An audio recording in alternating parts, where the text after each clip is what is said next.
All right, Snoochie Boochies, Snarky Hoochies. Now give me one Wait, second while I where get am I? Oh I gotta get Chris in. no! New overlays means new New tech problems.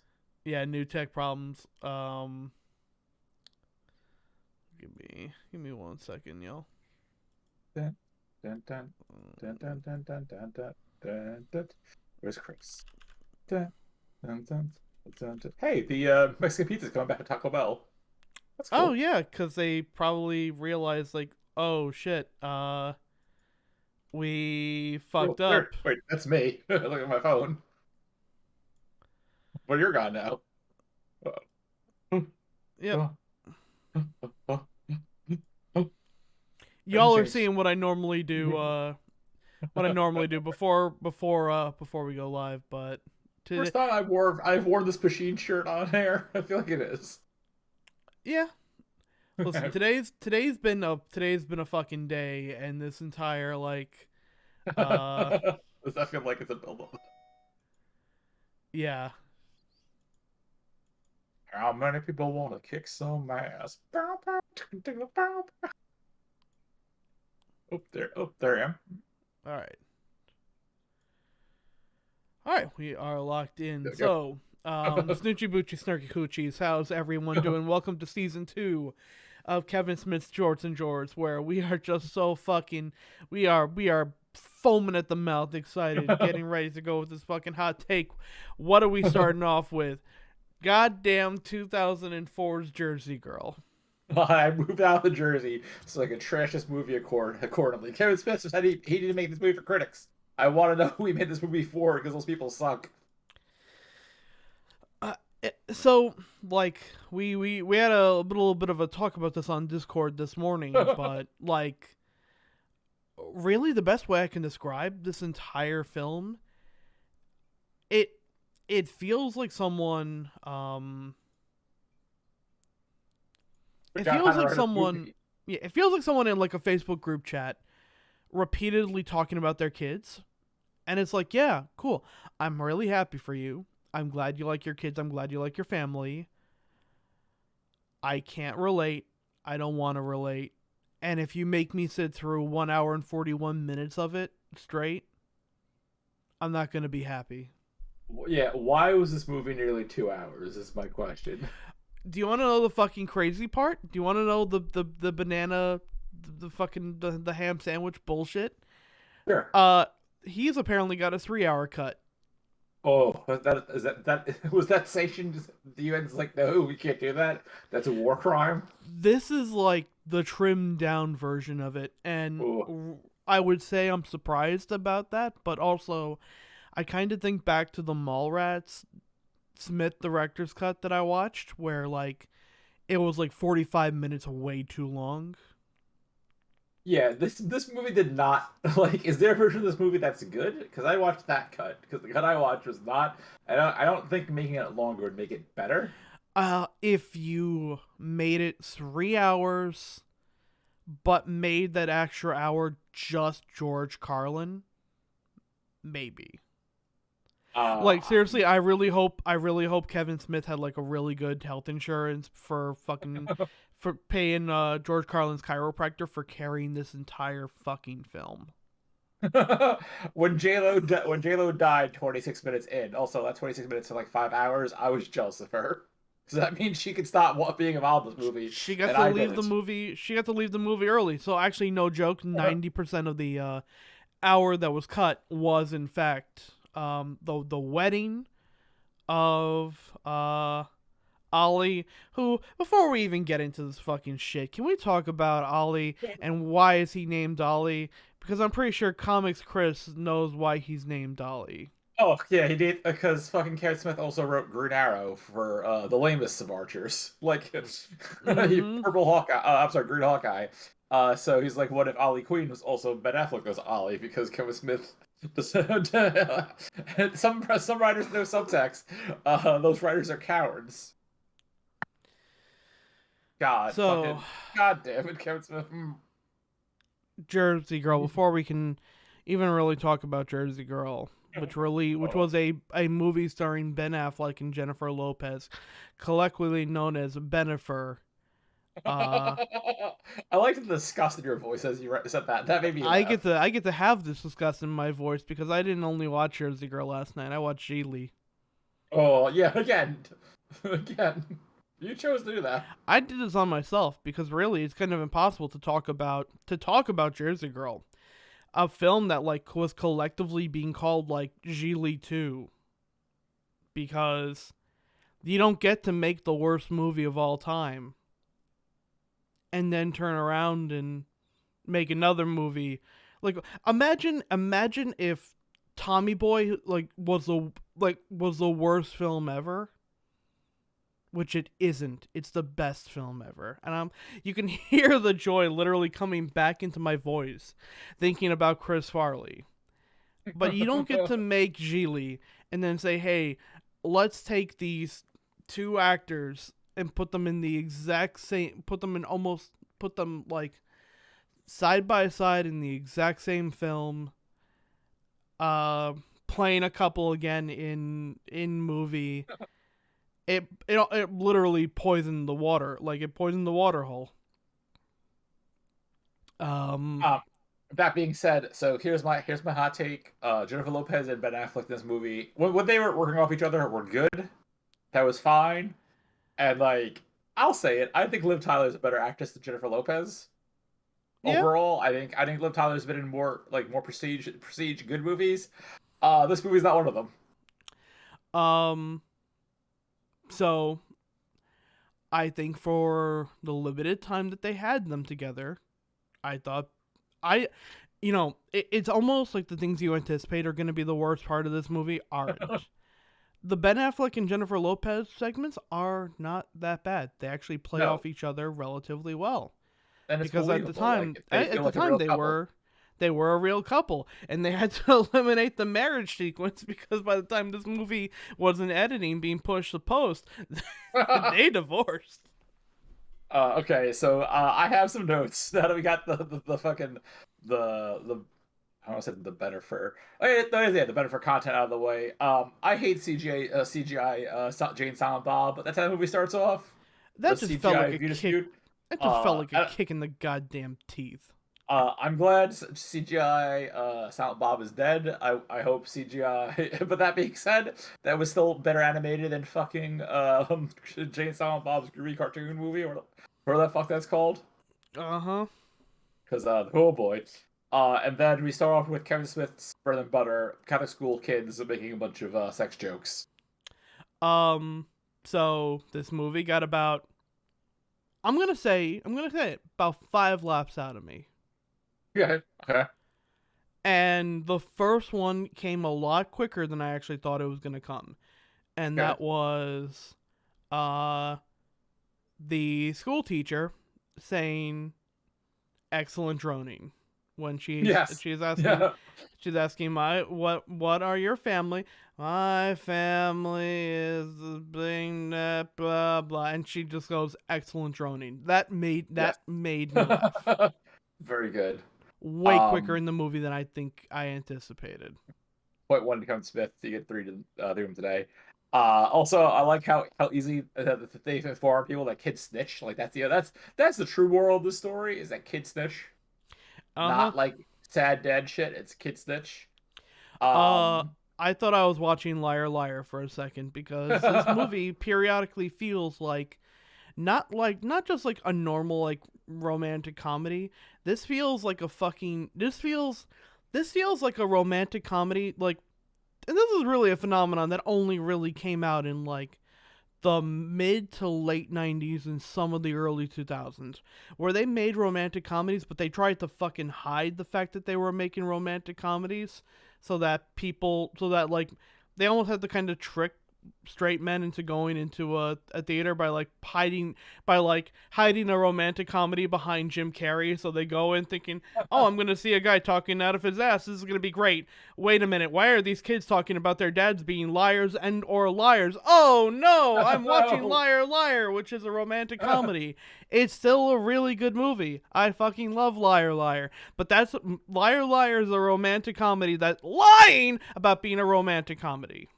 Right. I like the use of lying. That was pretty good. 10 out of 10. Thank you. Right. Also, like Jim Carrey clearly was enjoying being in that movie. Whereas Yeah, I think once J Lo died, so did Affleck's enthusiasm. Ben Verizon should have sponsored Ben Affleck because he phoned in so much.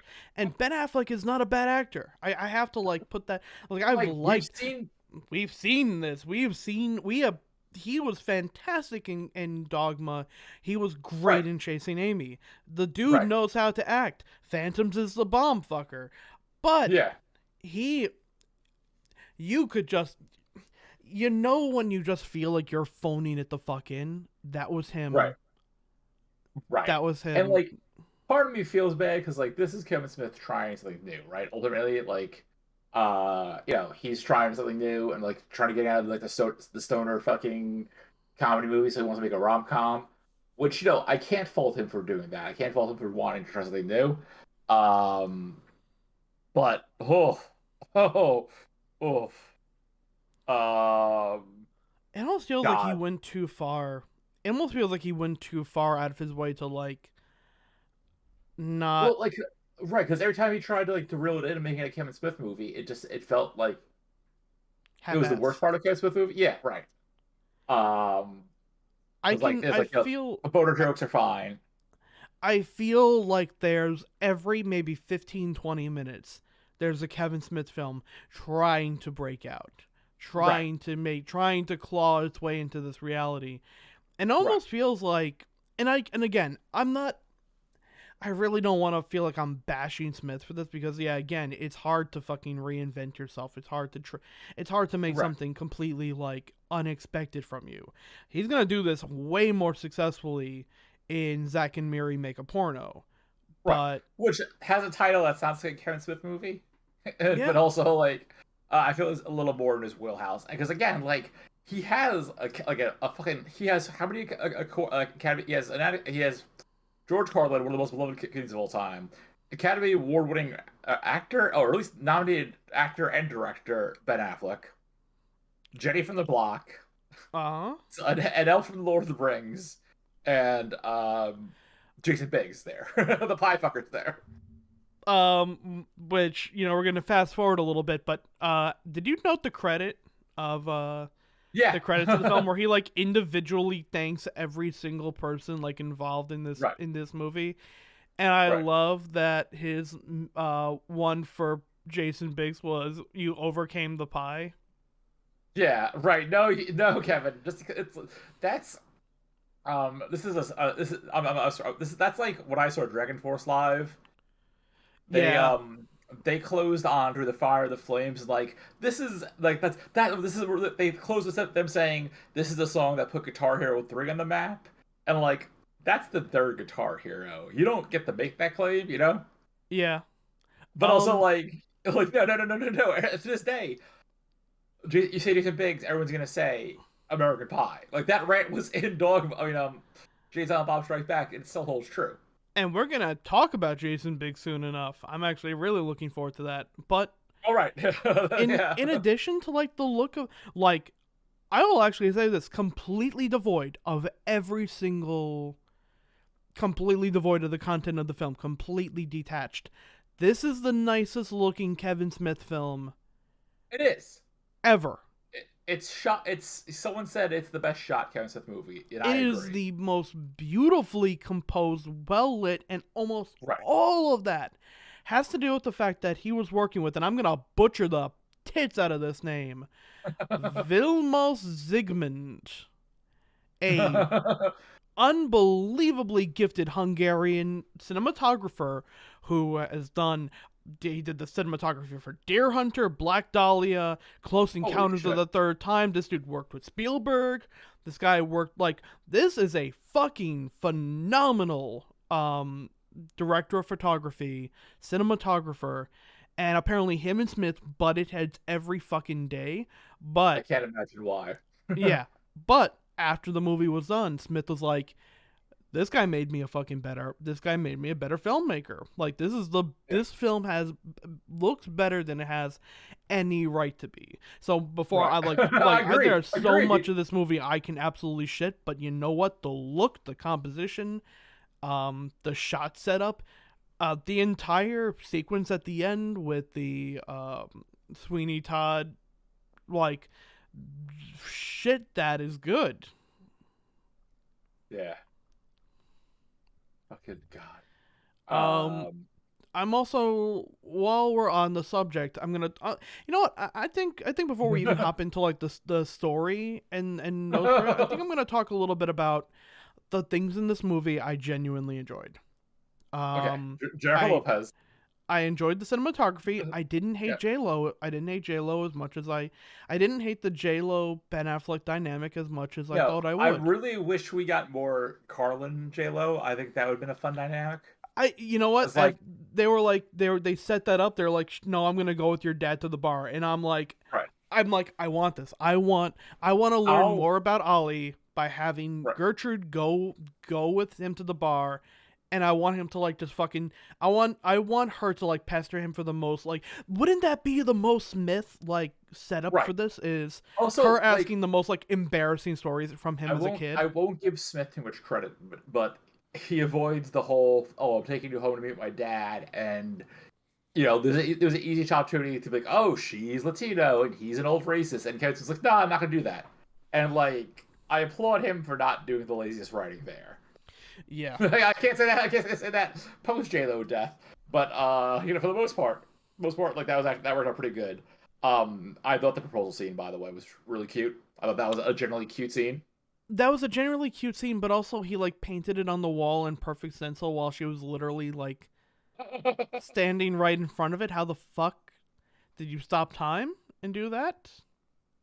Well, he's Batman. He knows the Flash, so maybe, just maybe. Um, I also enjoy J-Lo screaming, "I want to be a coked out whore." yeah, I have that written down here. Um, Yeah, we have to get the five positive things we got out of here. George Carlin uh, was very good. George Carlin, almost every line that comes out of his mouth is funny or good. Right. Yeah. He could literally save an entire scene by just going like, I don't give a shit. Like, Right. Which I'm sure halfway through filming he stopped giving a shit. Uh, hey, Matt Damon and Jason Lee show up this movie. Jason Lee has a porno mustache. That was fun. I hate his fucking mustache. he I love that definitely they're there. I hate his fucking mustache. he So definitely looks good. like he definitely looks like someone who works in PR though. That is a PR mustache. Yeah. Oh, Because yeah.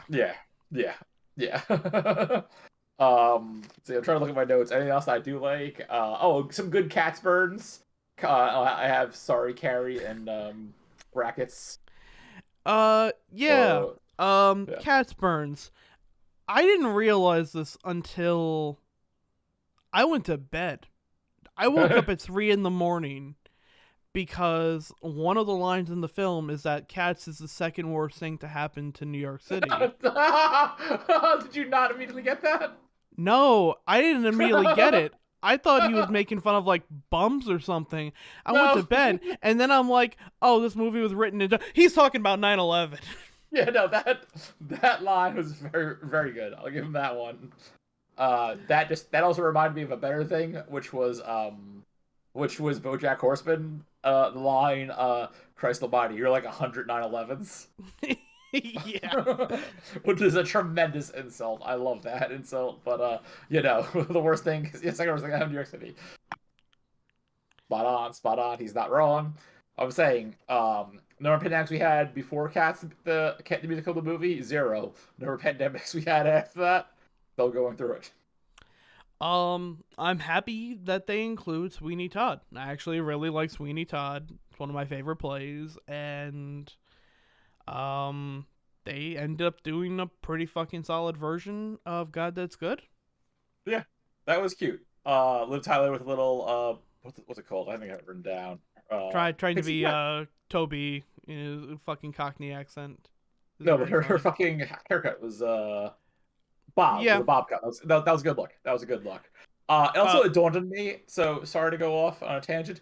Liv Tyler is just the fucking sex ed girl from Mallrats, but Yeah. now less problematic. You know, which Part of is me actually So she is not. She's that, and she is Trish combined with Randall. right. She's Tristan.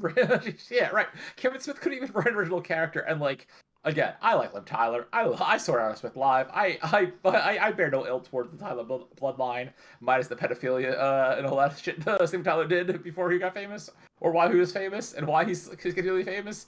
Liv Tyler's a good actress. Liv Tyler is not a good actress who could do Kevin Smith dialogue though. It felt very disjarring.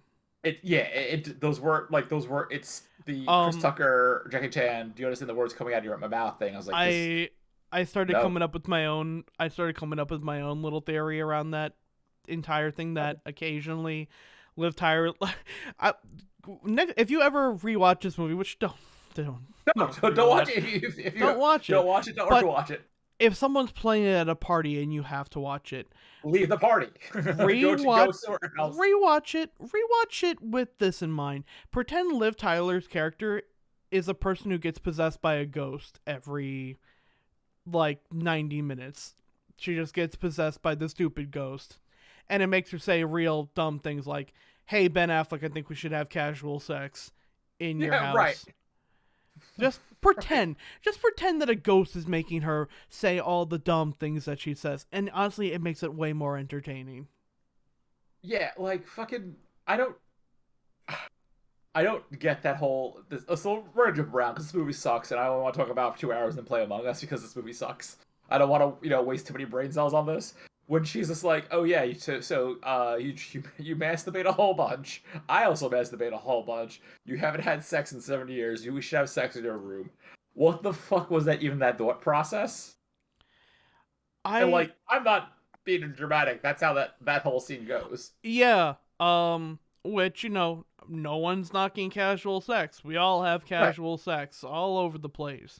Right. But literally he just finished being like, I haven't had sex since my wife died, and it's not just because of my kid. I'm right. still very much in love with my wife. And Right. her immediate response to that is, I'm gonna go and snuggle that bat dick. Right. Oh no no Now. no no no no no no no no no no! This is 2004. He's not Batman yet. It's Daredevil, Dick. The Triple D, Yep. baby. It What's some of that Evanescence? Not that one. The other one. like it's such a Right. It's straight cis white male writing bingo. writing a female character who ignoring every woman who was like, no, don't do that. Yeah, it literally goes like, I know people who are very sex positive, sex forward, and also Right. interested in similar things like that, and they wouldn't be like, "Damn, I need the nearest dick in me right now," Right. Yeah. just because. Right. Um.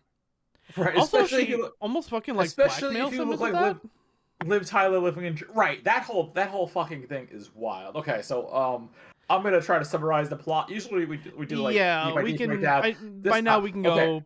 We've Right, gone so through everything we liked about this movie. I'm not even gonna do a great breakdown. I'll tell some fun. So movie starts off in Jersey with it's Kevin Smith. God, it's Ben Affleck playing Kevin Smith's daughter, giving a book report about family. Cuts back to 1994. J Lo beat Ben. J Lo have curly hair. They get uh, married. Very quick. Two I guess not. a few quick asides here. My second laugh in the movie is when they told us that Ben Affleck was 27. That was Right. my second laugh. Was that before or after the flashback? This was in flashback Right. Yeah. Right. Yeah. because nah. Yeah. There's also a Ben line Affleck's where 27. I don't like there's 27. also a line where Ben Affleck, who's playing basically a musician PR, Right. is talking about George Michael, Right.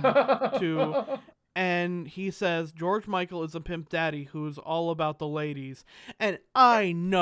I know more than anyone on the fucking planet that that was not the original line. The original line was George Michael is a pimp daddy who's all about the pussy, and Right. someone made him cut that. Right. Again, the feeling of just a Kevin Smith film trying to break out of the void. Right. That's a perfect example. I do wonder if like someone from George Michael's camp got wind of that and like, hey, listen, By or that like, point, he was out.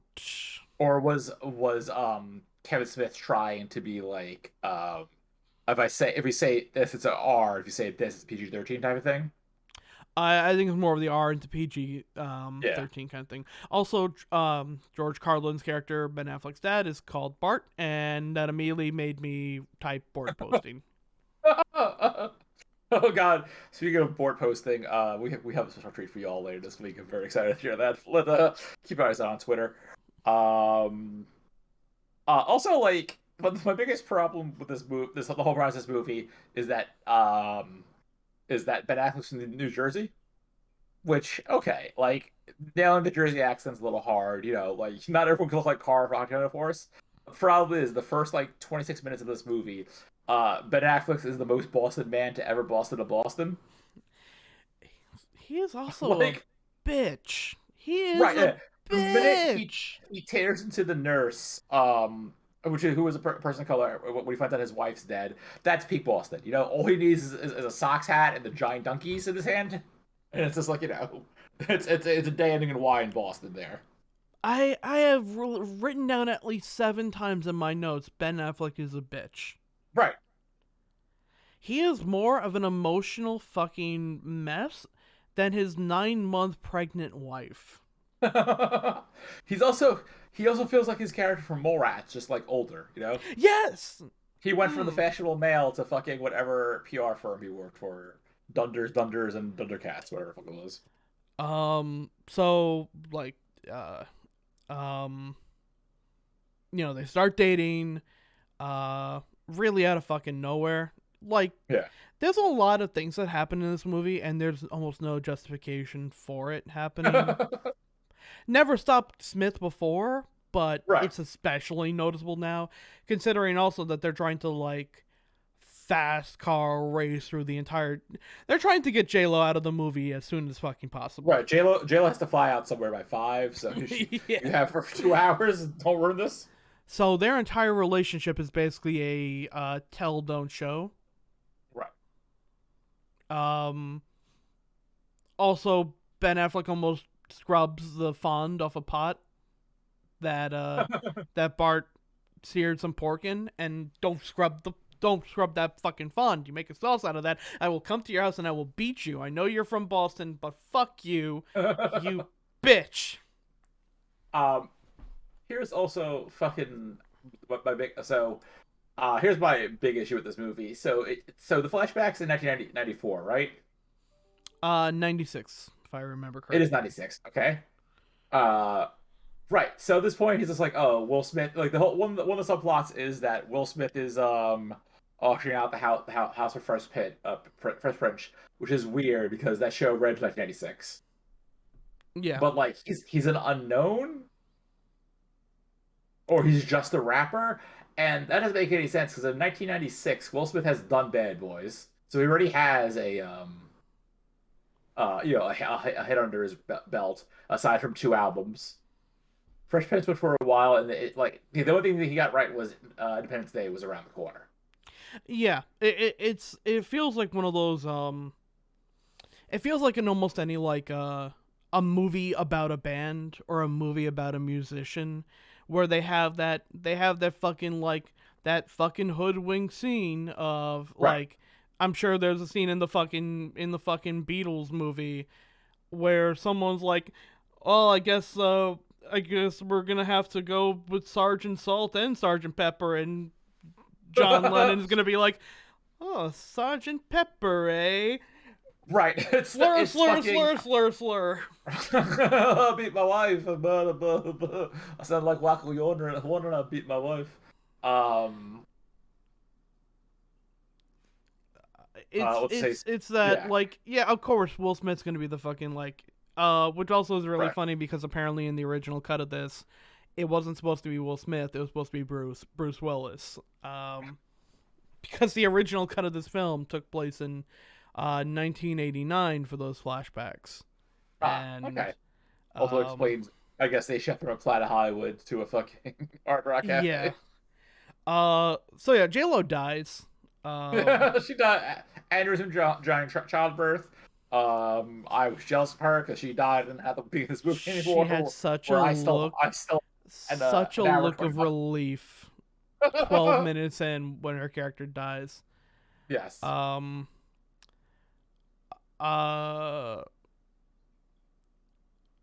but even before she dies, like she kind of chastises him for like being late to like Right. important your wife is pregnant shit, Right. and like Right. He's a workaholic, which they really had like hammer it out in the worst ways possible.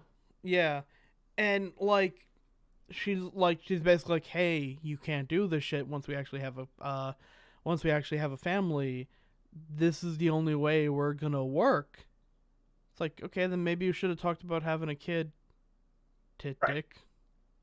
Right. I mean, also Uh, like parents having a kid and not thinking things through, not uncommon. um, extremely, but just I don't. Everything felt so disjointed, particularly from Right. him. Like he's supposed to be at this point, kind of going through grief and working, which is a fucking real. That's a real common reaction to trauma and tragedy. Is to like, I don't want to be alone with my thoughts, so I'm gonna commit myself to literally whatever's in front of me. Right. Um, but Right. It doesn't feel like he's suffering. He just feels like he's a yeah, workaholic, and when they try to like rationalize, oh, that he's grieving or he's going through the motions, it doesn't fucking it doesn't work.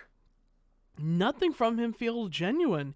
Even when Right. he's talking to his wife and his infant daughter, when he like turns around to her, it's just like every single time he says "my love" to her, it sounds like he's reading off a fucking book. Like it feels like he's had like the script in his hand and he's doing like a table read and decided, okay, this is the inflection I'm gonna go with. Nothing felt legit from him from Right. this preg. Uh, the fact that she died from an aneurysm made me laugh, even though it probably shouldn't have. It just felt so Yeah, I don't know how. contrived. Yeah, I don't know how common that is, so I don't want to comment on it. Like, oh, is that? And I also don't want to. I also don't want to research that because I don't want to get bummed out. But yeah, it felt a little weird. Um, let's see. The notes I have here are Biggs read the room, man. When he comes back to work and Yeah. he's very clearly he is very clearly not in a good mood, Right. and very clearly going through personal grief. Right. And Biggs just kind of fucking like repeat. He's like poking the beehive, and Right. it's like, yo, dude, read the fucking room. Give him a Yeah. little I bit don't. of space, maybe. Yeah. Also, like maybe call HR, be like, "Yo, this man should not be here today." Yeah. Uh, I have here fuck Ben Affleck, fuck Ben Affleck, fuck Ben Affleck, fuck Ben Affleck. Particularly with every scene there, he's like, Dad, do the baby thing. Right. Dad, carry my movie more. Dad. I That applauded at when George Carlin just yells at him, try acting like a father, shithead. that was very good. That yeah. Fucking again, it's yeah, Ben Affleck grieving. I get that. That's the whole point of this. But there's a way you can get the character grieving and also likable, and they do not do that, which is kind of an issue because Nope. he's the leading man. So everything comes to a head when he is leading the charity auction to sell auction off this house from the Will Smith Of Will album. Fresh Prince DJ Jazzy F album cover photo, I Yep, believe. Will Smith is late as shit, which Yeah, really that ain't on him. so everyone can get off the man's nuts. Yeah. Um, and he has to take the baby into work with him. Or the Hard Rock Cafe. Yeah, at the Hard Rock Cafe. The baby does the doo doo. Uh, Really graphic doo-doo too. a I was a real good. like okay, like what baby is that? Because I Yeah, they that showed was. poop. They showed poop No, and baby veg that no one asked for that. no, No one yeah. asked for that. I I really liked the line from the waiter or the delivery man who was apparently supposed to be played by Jason Mewes. Oh, Who comes in poor and Jimmy. goes, "That baby smells like shit. You know this, right?" I love that line, and I don't want to be anywhere near that scene. It's Yeah, that made me a little like fucking sick. So they have like it almost feels like a scene out of fucking Three Men and a Baby where they're like, no one knows how to change a diaper. I accidentally did cocaine. Baby powder. Whoops, the doodles. Who wants to hold this shit bag? Where's Will Smith? right. No, listen. I know he's supposed to be like, oh, he's too busy being a working man to raise his kid. He doesn't know how to wipe a baby. Ben Affleck is also a grown ass man. He knows how to wipe assholes. You know that. Yeah, he also knows how to pick up. He's also like fucking loaded. Pick up a phone and dial a nanny. Stupid. Right? Yeah, yeah, exactly. He's not. Yeah, he's not suffering yet. Even then, at no point in this movie is Kevin Smith. I mean, Kevin Smith is Ben Affleck fucking short for cash because he works at a music PR firm. Back when people were still buying records, and then gets a job with the city. Yeah. So it's like, yeah, nepotism gets him jobs, so he's fine. Uh, God, can we just fast forward to the time jump now because Um. Well, we're not yet because we have two more things. One, the crowd starts like turning on him to the point where I was literally expecting him to start singing "Lose Yourself" because it feels like it's right out of the fucking scene. right. In 8 Also, Mile. what press conference does the crowd start chanting like it's a concert? Is my question. Yeah. What the fuck? Like Right. I love the Fresh Prince as much as anyone, but if I'm Right. no, Yeah. they don't The guy fucking from do that. Rolling Stone's not gonna be like, "Fuck you guys. Where's Fresh Prince?" He'd Where's say, ZZ Top? ZZ right. Top. ZZ Top. Where's Uh, my listicle? Where's my listicle? so then the reason why we haven't got to the time jump yet is because after that scene happens, predictably he gets fucking fired because he Right. calls the entire audience a bunch of jerk offs. And do they play? I'm thinking of every single like, my life is shit and I have to turn it around. Fleetwood Mac. No, they're gonna play that song later. Don't worry though. There's so many songs that could fit that. And what song did they fucking choose to play? Swing Low, Sweet Chariot. Yo! What the fuck? So, Tom, people may be asking you, "Hey, why is that a bad thing, Tom? Do you want to? I know why. I googled Yeah. that. Why is That's that a a bad song. choice? That's a song associated primarily with I don't know slavery. Yeah, slavery. That's why. That's why. Kevin Smith's like, yeah, I'll do that. That's your fire song. Fucking, you have two fucking Bruce Springsteen songs on this goddamn soundtrack. At no point you could have been like, oh man, living on a prayer would have been the best choice of that. I know that's you got the boss, you got to get Bruce in there. I mean Bon Jovi, I'm sorry, but God, Instead, you're gonna Anyway, pick a fucking. So I have that note there as oof oof oof oof oof oof. Jason Biggs crying like a baby though, pretty good. Yeah, and also seeing Poor Ben Biggs. Affleck crying just made me happy. Like just it Right. made me so happy. And as for this movie being therapy for Ben Affleck, no, it was not because they didn't get divorced. Their relationship didn't fall apart until after the movie was done. Yeah, well, I have written here that, again, the joke I made earlier, I really hope Smith paid the chiropractic bills from George Carlin carrying this movie for 2 hours long. Which, by the way, I gotta reinstate this movie's a fucking hour and 41 minutes long. yeah, that is entirely too long. And also, like, so it's an hour and 41 minutes, which, considering every Marvel movie now is 5 hours long, um, it feels like it's like Infinity War length because the pacing is a Yeah, snail like. everything that we've done so far, we're at minute like 24. Yeah, 27. No, because it's yeah 27 because JLo dies at minute 26. I paused that to get a White Claw, not a sponsor, but it could be. And oof, oof.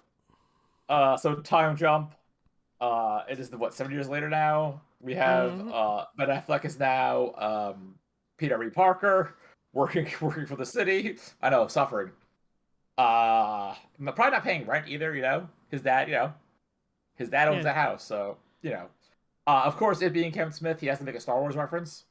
punch it, Chewie. Yeah. Um, yeah, the good catch joke. Sorry, Carrie. Batman joke, which is ironic considering. But Gertrude too, which is his daughter, which is weird. Naming your daughter after your dead wife. That's weird. Sounds like a bad luck charm. Yeah, Someone probably should be like, hey, buddy. Like they didn't have a name agreed upon prior to all this. I also like had to laugh. Like the third time this movie actually did make me laugh was when he said something like, "You have to be, you're in a group of your peers," and she just goes, "Peers, yeah, like peers." God. Mm. At this point, I hated everything. Yeah, no, So it's just I was searching for, but like, okay, so here's the thing with this movie that like makes me fucking lose it with it is like it doesn't know how to treat the passage of time and lessons learned. right, right, Because like the whole thing is supposed to be like, oh, he's got a great job. He's able to right, really be there for his daughter, right, and like at no point does he like actively lament either of these things. Like they show him right. continuing to wanting to get back into, go out for PR jobs, Yeah, which he's just jobs. blacklisted. He's blacklisted, so he can't do Right, that. But he's never like he's never shown regretting. So like every time he's like, I want to get back in PR, literally people in the movie are like, why? yeah, Which, kind of a fair assessment. This is an industry that you put, you know, a decade worth of ass breaking labor, work going the mile, going overtime, going above and beyond the call, really putting yourself out there, pushing, working your fucking ass off, throwing yourself full time into your job to the point where it would fuck up your family. And one mistake is going to get you exiled from this forever. Why would you ever want to go back? right. Also, blacklisted means you don't work there anymore. Yeah. But like that's kind of like an endpoint. It's just like no, no, no, no, no, no, no, no. You're done. And this is 2000 and fucking God 2004 13. Oh, sorry, 2003. Yeah. Like yeah, he's done. He's done. It's game over, man. Well, just pivot to a different career if you hate that so much. Because God. Anyway, it's dumb. But also like now he's clearly happy out there in Jersey. He's not dating. It'd be wild if he got therapy. That's what sounds this movie is therapy. Yeah. I like just there's no setup. Oh, There's anytime he like eventually he's gonna have a big confrontation where he's gonna be like, I wanna get the fuck out of here. And literally everyone in the movie is like, this doesn't seem like you. Because there's no setup, there's no build up, no. there's nothing of him like I don't know, fucking go to show a scene of him going through awards that he got, looking at fucking gold records, looking at nostalgia.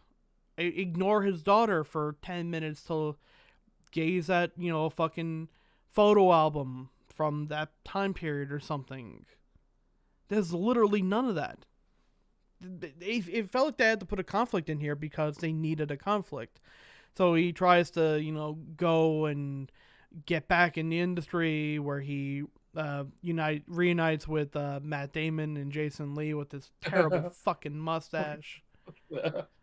Um, and they're like, "Oh no, we can't hire you, but Right, you're you're a blacklisted, legend." but you're a legend, right? Right, because you So then we get into yeah. the 7-year-old penis Yeah, then we get territory the of the child movie. porn.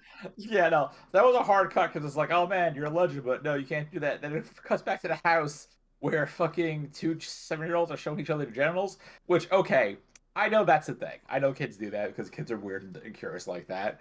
Um, I don't get why Ken's is like, oh no, we should do this. It'd be totally funny, you know? Like, he opens the door, sees his daughter and a random ass kid showing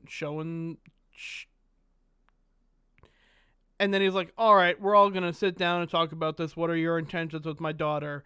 I just buckle the kid's pants up and throw him out the fucking window. Right, yeah. Just be like, or be like, hey, listen, don't do that. You're Ben Affleck is a tall, imposing figure. He could be just like, listen, dude, just like, nah, don't do that. It's bad. Yep. So then his daughter starts talking to Ben Affleck about his penis, and if Right. I had a button that Which is could a kill myself, weird.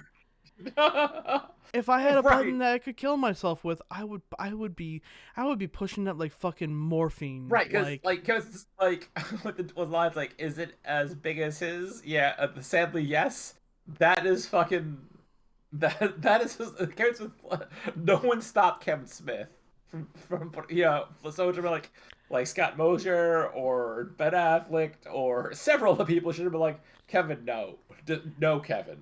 again, I've had Chainsaw this. Bomb Strike Back didn't make that much money. You can't tell this joke, Kevin.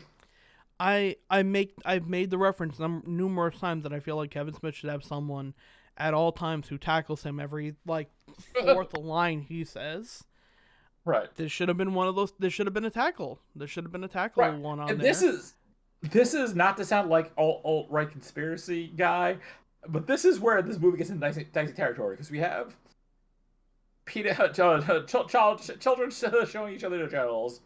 Ben Affleck talking about his dick to his daughter, and then them going to a video store and Ben Affleck sneaking into the porno section with his daughter like 5 feet away from him at most. We're child Yeah. services in this town. If I am Olivia Tyler, I'm not sure if that's a full name. I'm calling child services, not Doomy. Also, I want to write my paper about you. This is also the part where me taking notes devolved to me having 5 minute long.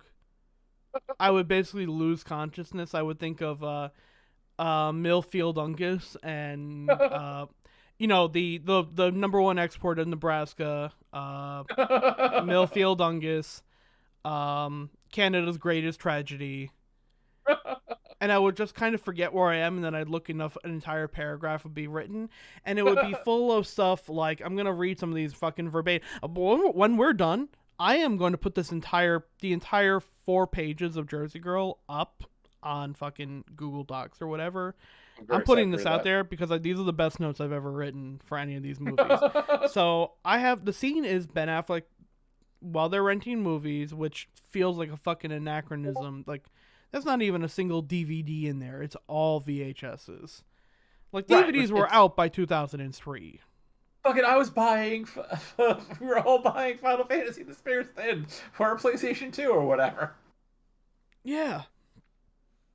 Like, DVDs were out at this point, so they're going to rent a movie. For some reason, his daughter is obsessed with Dirty Dancing. Which is, which I feel like not child. the worst. Listen, No. I ain't gonna talk shit on the Sways, but that seems like a very weird movie, very specific weird movie for a child to be obsessed with. Right. And again, his daughter's like fucking 8. Yeah, that would make sense if you were Kevin Smith. You know, as a child, not an 8-year-old girl from New Jersey. You know. Yeah. So Ollie decides to go slide on over to the porno section, which, because it's fucking Jersey, the porno section to the in the video shop is filled with all the beads that make the sound to say someone to basically alert the entire store. Hey, this person has to beat their schmeat. Whether you're gonna look at everyone, ding ding ding ding ding. It's the schmeat alarm, ding ding ding ding ding. So I have written down for this entire segment, Affleck no. Affleck, no, don't go into the porno section. Your kid is right there. Affleck, no. Why does this movie hate me? If I had a cleaver, I'd cut a finger off just to feel something. The cringe is killing me. Oh dear. First time, by the way, that I think I've written the word cringe out like typed the word cringe in fucking years. Cringe is killing me. Oh dear God, no. Liv Tyler's here now, as if this weird shit didn't get weird enough. Oh, bye bye, guys. Sounds like fun. Open your mind, Affleck, you piece of shit. Why are they talking about their schmeat beating tendencies? Why is the fucking kid still in the shot? If you're gonna rent a fake porno movie, why not use one of the million fake titles from Clerks? Why are you talking about porno when the child is right there? God damn it. God. Also, I like how he just puts his hand back there, runs that, so he gets this is I wrote this down. Bye Bye Guys featuring Curious Jordan. I mean, it's no happy scrappy hero pup, but Right. No, the Paw Patrol, Paw Patrol is Razor's nemesis, not ours. Yeah, so which is again, this is bad. This is bad and problematic. And then she's like, "All right, time to blackmail this dude into my research paper," which yeah. So she's writing like a sex paper on specifically like the habits of married men. right, the portal habits of married men. So bold assumption that he's her dad and not like an uncle or something, or a pedophile. Yeah. God, yeah. So and like like in the store, she's it's catch a predator, but there's two predators in this scene. so like she's like, yeah, I caught you trying to look at porn empty, fully handed. You're trying to look at you being sexually adventurous and open in 2003, who may be into both men and women. I'm gonna blackmail you into now. You have to take my sex survey while you, hey, your daughter is coming. Maybe, hey, little girl, do you want to know what your dad wants to buy movies with guys putting in their mouth? Here's the hint: it's a penis. And then I remembered the last movie that they were in, and honestly, the meteor couldn't come crashing down fast enough. Right, yeah. I'm the dude who saw Armageddon in theaters twice. I own that soundtrack. This movie is the opposite of Armageddon, and I don't mean that in a positive way. Like, Liv Tyler is not a bad actress. I really like her. Right. Ben Affleck is not a bad actor. He is in this movie, but he's generally not a bad actor. And every time they start talking and flirting and bantering, I could tolerate J-Lo and Ben. Right. It was a lot worse in Geely. It was so much worse in Geely, but it's all right in Jersey Girl. Right. Every single moment, like, Tyler and Affleck are, like, bantering, I want to strangle myself. It feels so fucking contrived. It feels so fucking weird. It feels like that feeling when you set two people when two people get set up on a date and they're both really fucking uncomfortable to be there, but they know their friends are making an earnest effort to try. So they're trying to be like aggressively flirty with people that they really don't know, but neither one of them is like, they're like, well, I probably have a shot, but I feel fucking weird with this. So it's almost like you're aggressively trying to flirt really hard back and front, but there's nothing behind it.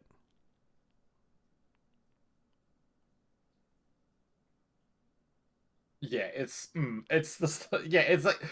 Kevin Smith trying to be pre-Jersey Girl Kevin Smith in a way that in the most problematic way possible. Yeah, so she invites him to a diner to continue the discussion on meat beating tendencies more. Right, she blackmails him into a date. Yeah. And he's like, we can't talk about sexual things in the sacred diner in New Jersey, which made me laugh because right. We're also like what, 2 American pies in at this point?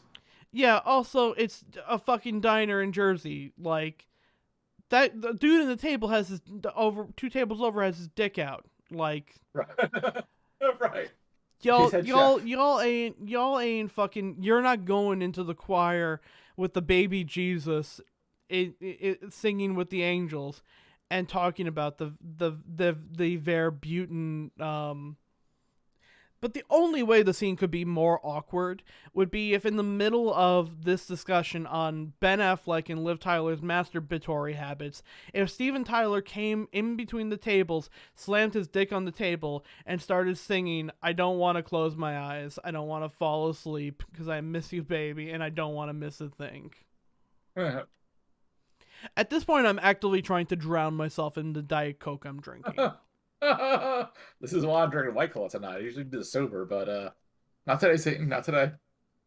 So she says, "Well, you love your wife and are a good father, and aside from a porno renting, which, by the way, this is like fucking, this is it's internet porn is there, but it is not as Right. prevalent as, so like, yeah, a person could still go and rent a porn to take care of those needs. It is completely fucking natural." And she's like, "Well, you haven't had sex in 8 years, and you're still very much in love with your wife. We should go to your house right now. I'm gonna demand we go to your house right now and have the most forceful, casual sex of all time."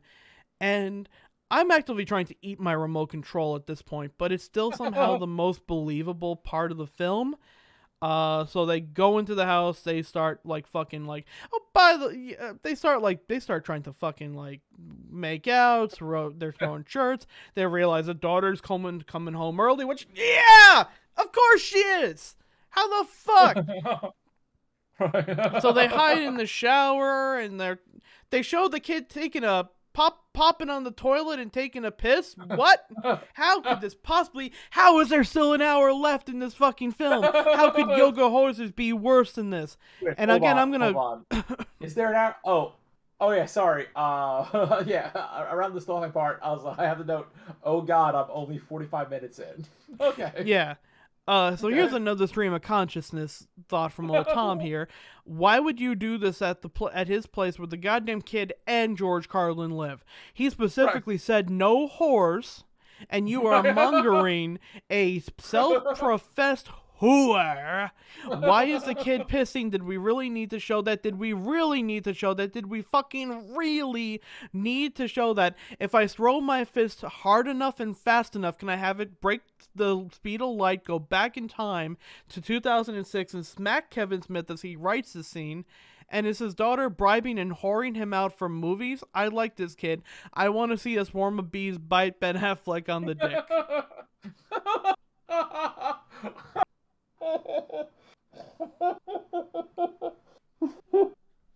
Oh my God, that made me laugh harder than anything this fucking movie has. I like, this is all like going in a Holy scene where like, right. this We is need to all cut going in this a scene where they're as like, they're trying to fuck Garth in the no shower. disappears.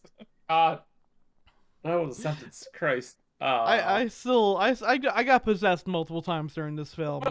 Much like Liv Tyler getting possessed by the weird dick ghost.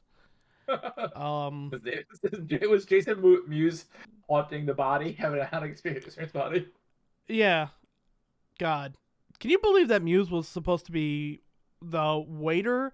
I'm sorry, the delivery man who knew more about taking care of babies, and apparently was also supposed to be Jason Biggs' character, like fucking Arthur. Oh, Like, but was how? he too much cocaine? Smith had to completely make a hard cut break from him. This Oh, was right. Oh, right in because the he's middle of tough heroin. love. Right. This is heroin. Yeah. Ugh. Ugh. Um. So, cut from there.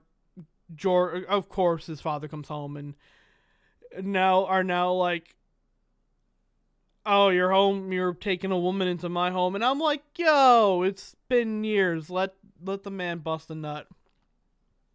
Right. But so now they have to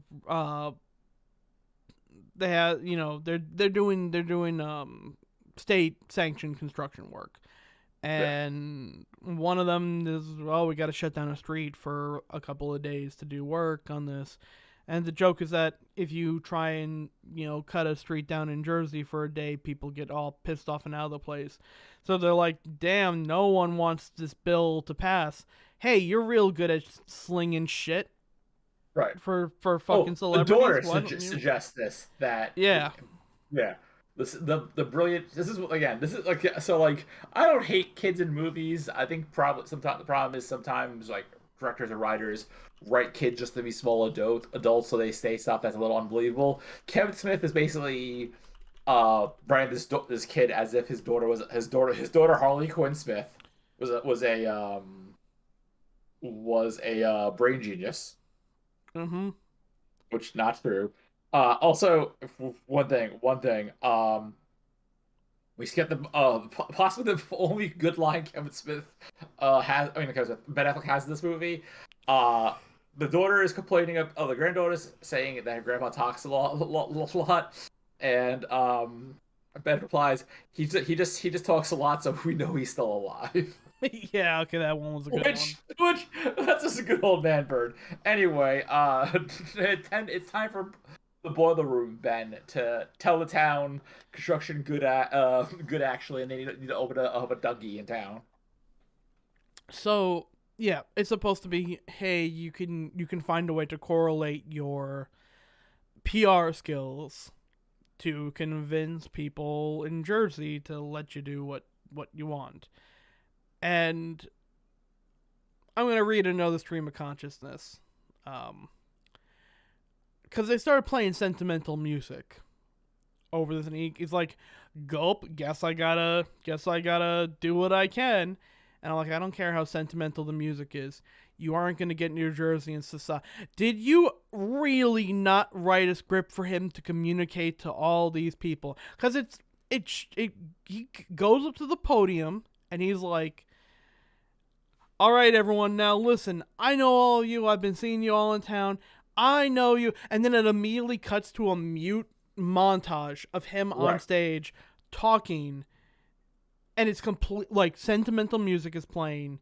And they show fucking nothing.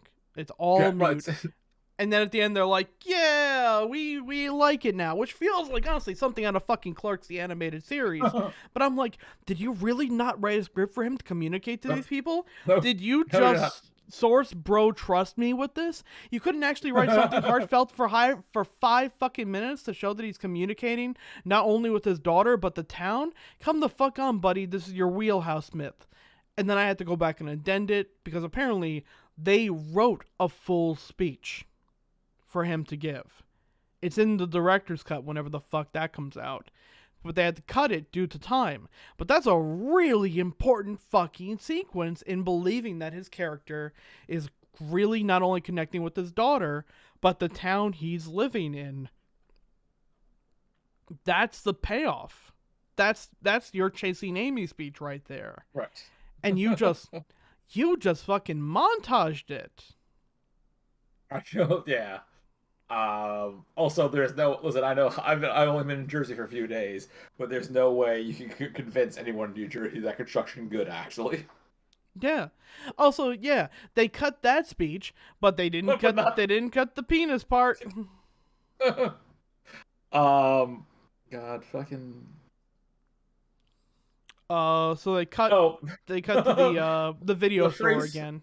Right, the Oh, go phrase ahead. "mercy jump" is dropped, which is supposed to be like a pity fuck, but like not. Was Kevin Smith trying to fucking like kickstart his own like pity fuck phrase? Like, hey, mercy jump, mercy jump, child, Something like please that. try to feel. I couldn't hear anything that was going on in this scene because in the video store where they're having this conversation, there's a big picture of Barney by the drama section, Oh right, Barney's big movie. and I'm trying to figure out why the fuck that's in the drama section. Um. Okay, so let's do some research right now. Barney, big. No, Barney's. Oh no.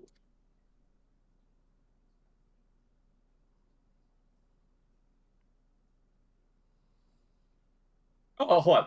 So Barney's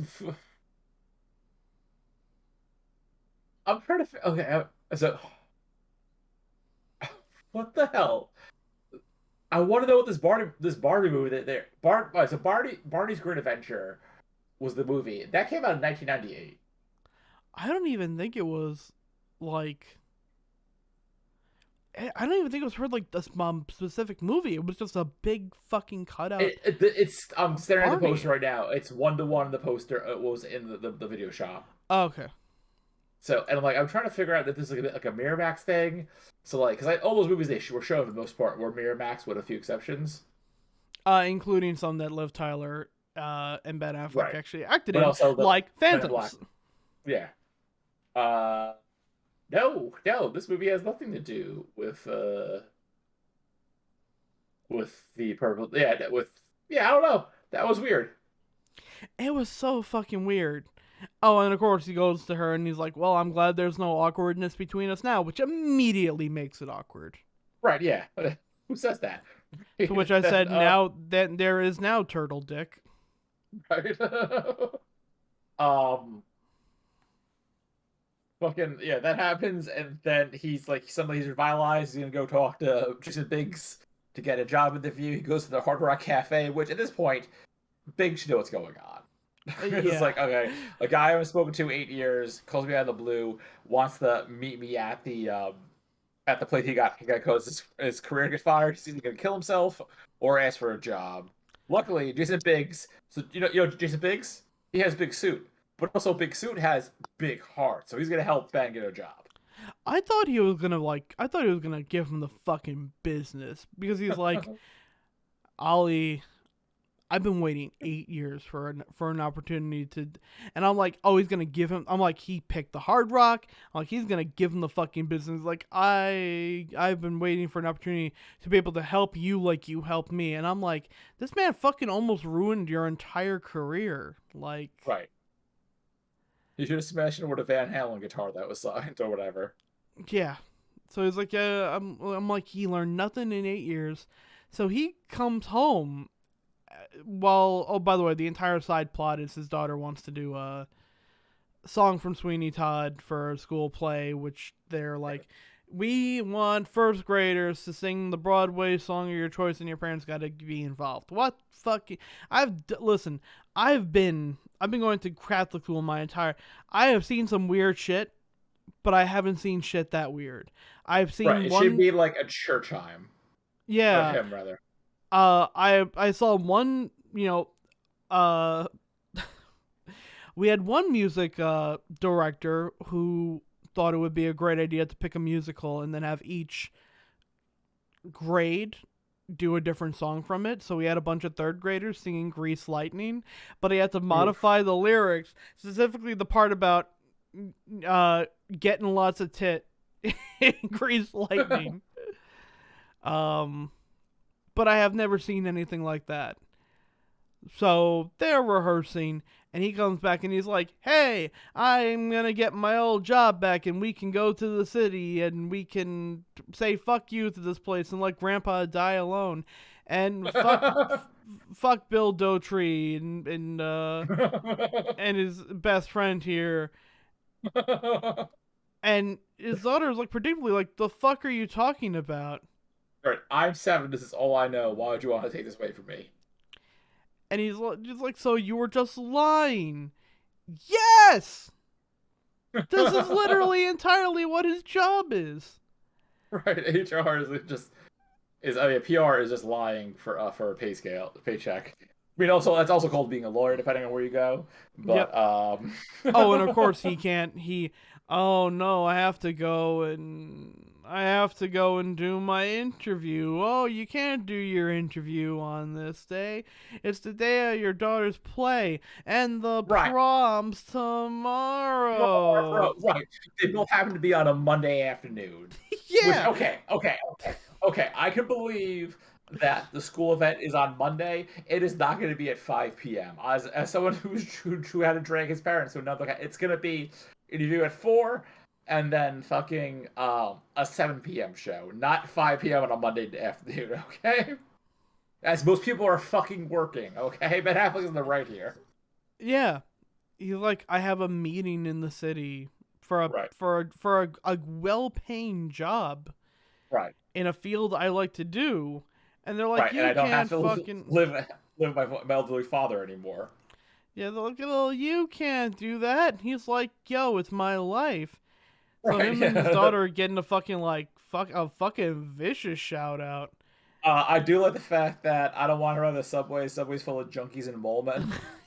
Yeah, that was a good line. which I know Tom and I, that was the fourth laugh. yeah, Tom and I are thinking Hans Moleman, Yeah. but I'm sure Kevin Smith being in the nerd of nerds meant the guy who fights the Fantastic Four. So they Also, have harsh yeah, words, and they give them both like I would like they portray Affleck to be the monster here, but his daughter is also like, I wish you died instead of mommy. Like, right, yo, that's a fucking yeah, loaded line for a fucking yeah, single yeah. parent. This is the You problem little when shit. you make your child a brain genius. He's just like, I wish you were dead because what I wish you died instead of mom. Bitch, you don't even know your mother. Okay, slow your roll.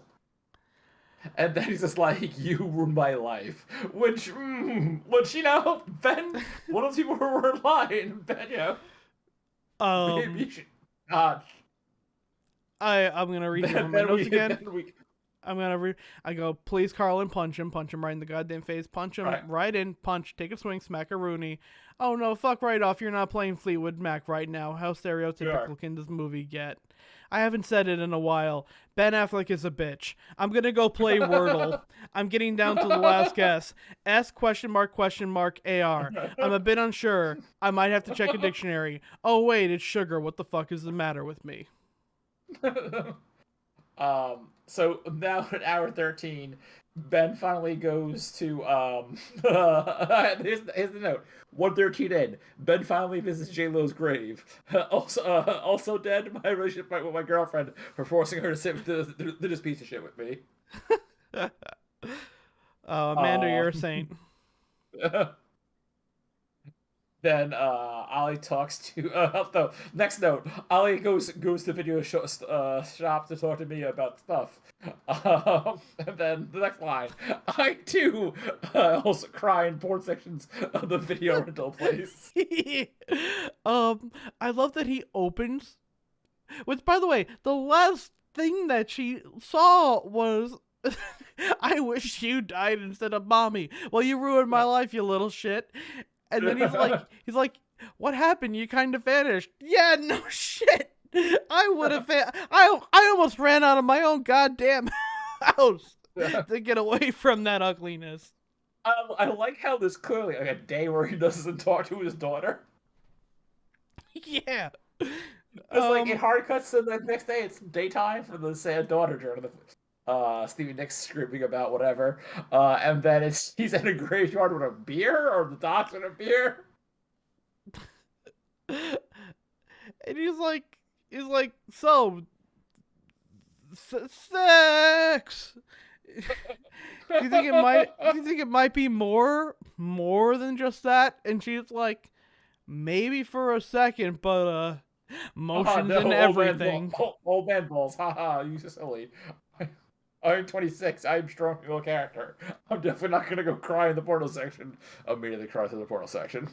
And then who should come around but the other most cucked man in Hollywood, Will Smith?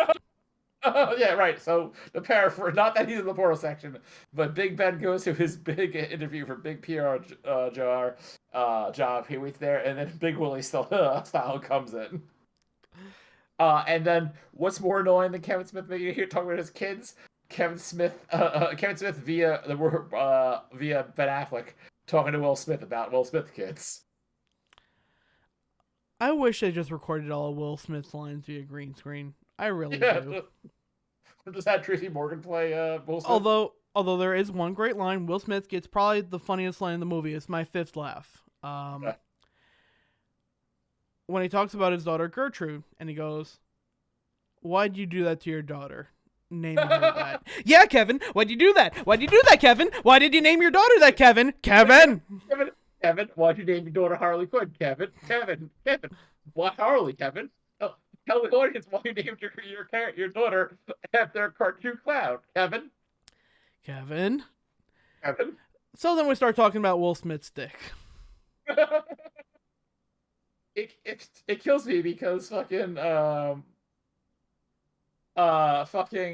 in the alternate reality where Trump never became president and comes to the World Series, there's probably a version of Jersey Girl that's good, and Will Smith gets to say Kevin Smith dialogue, which is a mouthful, and it's fun. But we live in the bad earth, so we get to talk about Kevin Smith, talk about his dick. Hold on, baby, okay?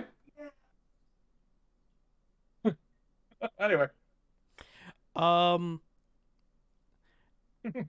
so he decided, like, after they talk about kids for a while, and he's like, "Damn, I want to go play in the dirt with my kid instead of, I don't know, the like." Okay, so I genuinely don't shoot know. iRobot, so that's fair. Actually, that's a true Yeah, line. they make Yeah, fun of iRobot, which is really fucking good. that's actually pretty good. But I it's also it's a podcast. They're recording a podcast. So here's like my problem with the film is that it literally doesn't know what it wants to do with this character. Like the uh they've been showing through the film that he is like Ali is legitimately saying to people that like doing PR stuff is the first time I felt alive and happy in 7 years. That I felt really confident and like he genuinely needs this in his life. This is his calling. This is what he wants to do. And it's like, nope, can't do that. Can't pursue your career that you've been like your entire life has to go down the drain. Like that's the takeaway message from this is that fatherhood is you throwing all of your life in the fucking garbage for the sake of your kid. It's just. Also, Arthur has the right to punch him in the dick. Because Arthur really stuck his fucking neck out for his friend. Got him an interview. Got him in the room with like the fucking CEO of the company. Those are favors being pulled. Right. And he just turned around and left. I don't care how good of an excuse you got. I'd kick the shit out of you. Yeah, fucking. Oof. I also just at this point wanted just an audio clip of J-Lo saying cocksucker. Because I just wanted it to play like every time, like when he visited her grave, cocksucker. I have yeah, I mean also props for Kevin Smith for not putting a CGI J-Lo ghost in this movie, I guess. So this is cool. We're almost done talking about this movie. I'm excited. Okay. So we go back to the Jersey School for Gifted Children, or whatever the fuck it's called. And there's about 20 cat performances, which okay, was Cats that big anywhere in 2003? In 2003, no. In No. 1995, yeah. In Yeah. 2003, no. So then so there's just like it's the same Cats routine with the same but various children. It's very funny, I reassure you. It's this a real knee snapper. So But apparently the entire reason though for Cats being there is like when he initially wrote this film to be set in both 1989 and 1997 when he was like initially writing this to be another Joey Lauren Adams Ben Affleck joint, it would have been Cats because at the time Cats was the biggest fucking thing in Broadway, and then he's like, well, Cats is overplayed and it's also out of Broadway, so we literally can't film, scenes of it. We have to find fuck it, we're gonna make fun of Cats. Cats is now passe, and they decide to go with Sweeney Todd instead, and I feel like the scene of Liv Tyler playing Toby is just Liv Tyler acting out frustrations that she wasn't asked to be in Harry Potter. God, that's the one good Harry Potter joke I've heard in the last 2 years. Oh, there. Okay, cool. Said, I wish I could watch Sweeney Todd next instead of Geely. Oh man, what if Geely? what if Geely had been Ben Affleck getting his throat slashed and turned into a pie that J Lo had to eat? Well, so let's take a quick sidebar. She said, "Geely, was Chris Walken in that? I want to think of someone else. I know it's Al Pacino, right? It's Al Pacino, Affleck, J Lo. Hold on a second. Finally, the the GG Discord. How are we losing It's followers? it's it's it's Ben Affleck, J Lo, Justin Bartha, which I don't think he is. Oh no, he was in he was in the national treasure films. Al Pacino as the big bad, and Christopher Walken. Sometimes Chris Walken's got to say no. Which I mean, to in his defense, like you hear Pacino, Affleck, and J Lo, you think it's gonna box office gold. So here's a fun thing about Geely. I feel like people, if you ask them like what they know about Geely, it's literally just, oh, it's a movie with Ben Affleck and it's a romantic comedy with Ben Affleck and Jennifer Lopez. No, it's a gangster film where they kidnap a mentally handicapped person and hold him hostage. Oh, oof. Yeah, yikes. He's the kid is a relative of a prosecutor, and uh, Affleck and Lopez play L.A. based Italian mafia members, under the kingpin of Al Pacino and Lenny Veneto. Um,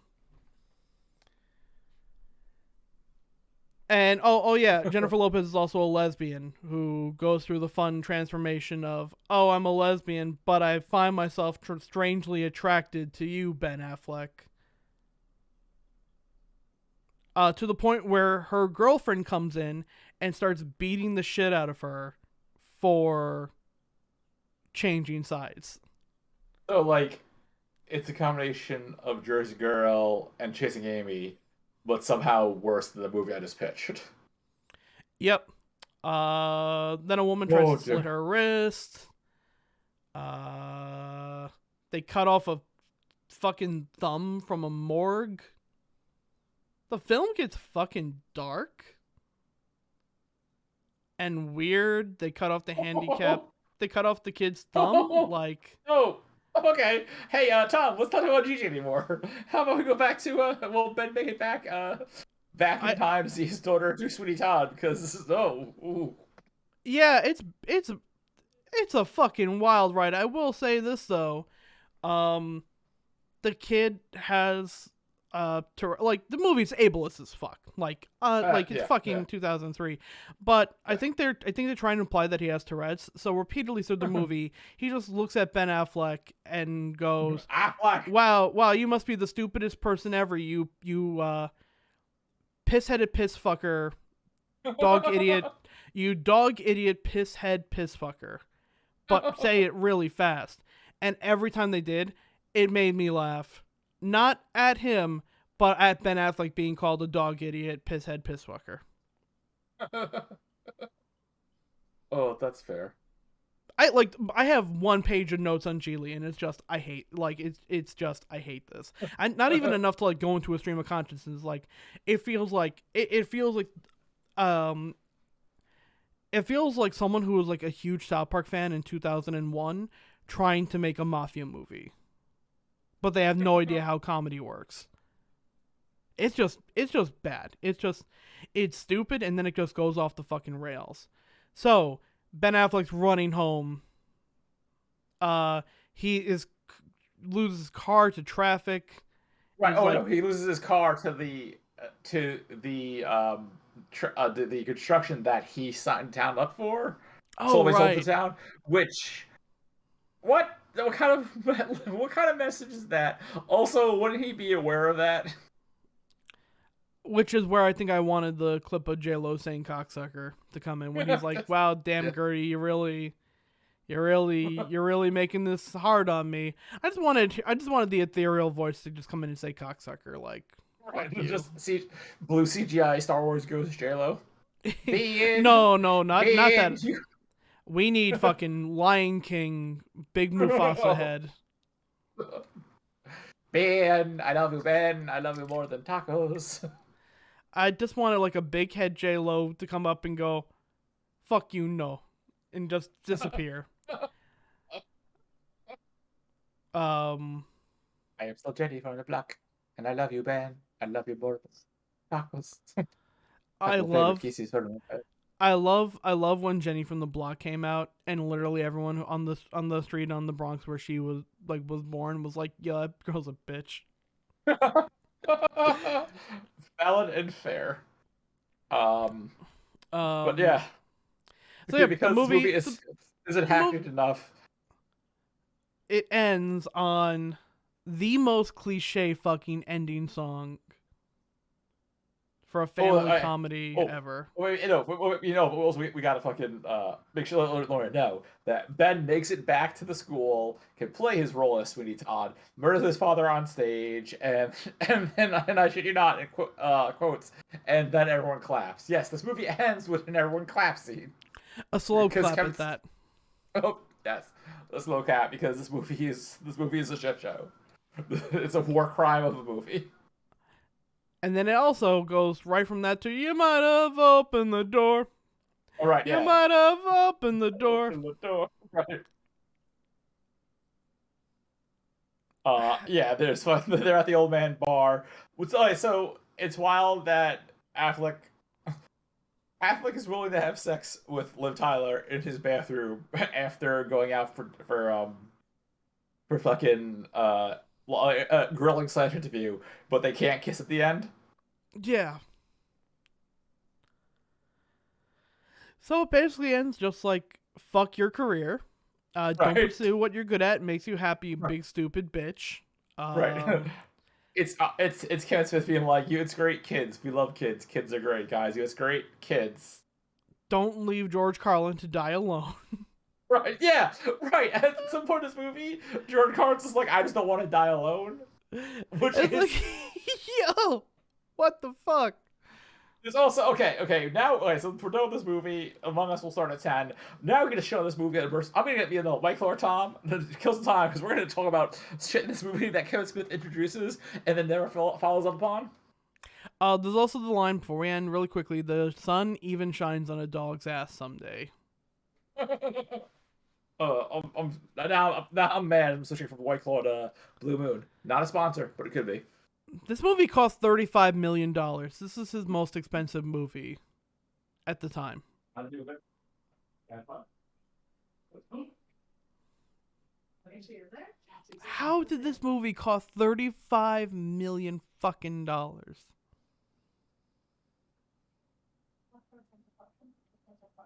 Yeah, so my yesterday, by the way, for people was watch this, took all the notes, and then immediately went into Geely.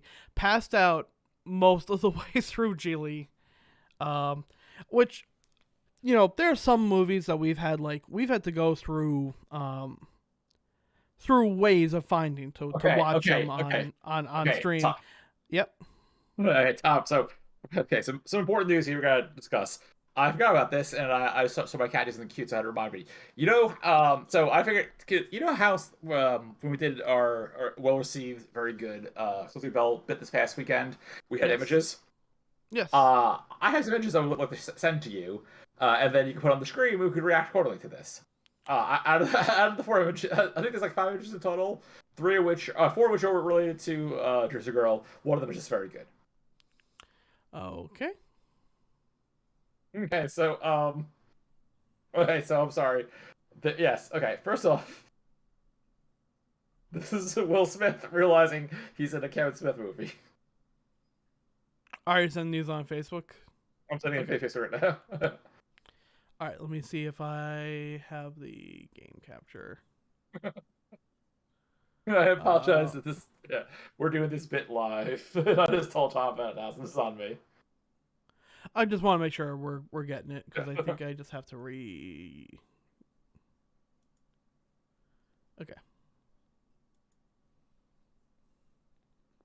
I just need to minimize us for a second.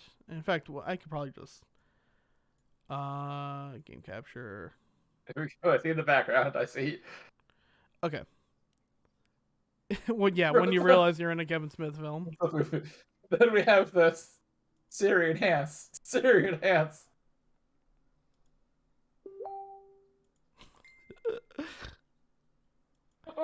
This is me. But every passing second of this fucking movie. then, then this unrelated. Amanda, I'm living with Amanda now in Jersey. Amanda, and we have Pixel here. Amanda wanted to direct by Pixel. She bought her a buddy bed, which I'm sending you now. It's a cat bed with a buddy ear. What is on it? Oh, that's a very cute bed. Right, but like, good luck getting that cat into a buddy bed, because here we have Pixel. We have the Oh, no, they're gonna sleep like over it. Yeah, they're fucking cats. Cats don't sleep. People sleep on people's beds, not cat beds. Here we have Pixel examining it and not giving a fuck. She's like, "What is this thing? I hate this." But spoilers, happy ending. I just walked in there, floating, check on the dingus and my girlfriend, and behold, A happy ending. Pixel Oh, got in look there at by that! herself. Wow, it's a perfect Pixel fit. Yeah, right. She's all curled up in her little buddy bed, so it's a happy ending. Anyway, I had to show you that because we talked about fucking Jersey Girl for the last minute 35, and Yeah, it's how to inject some joy into this chat. I mean, so like ultimately, like my overall take in it, it's not the worst.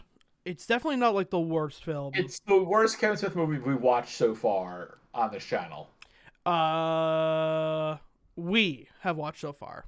Yes. The 15 minutes I watched of Super Groovy Cartoon Movie. Right. We don't. I mean, that's gonna be a bottom shooter, but easily. Yeah. It is.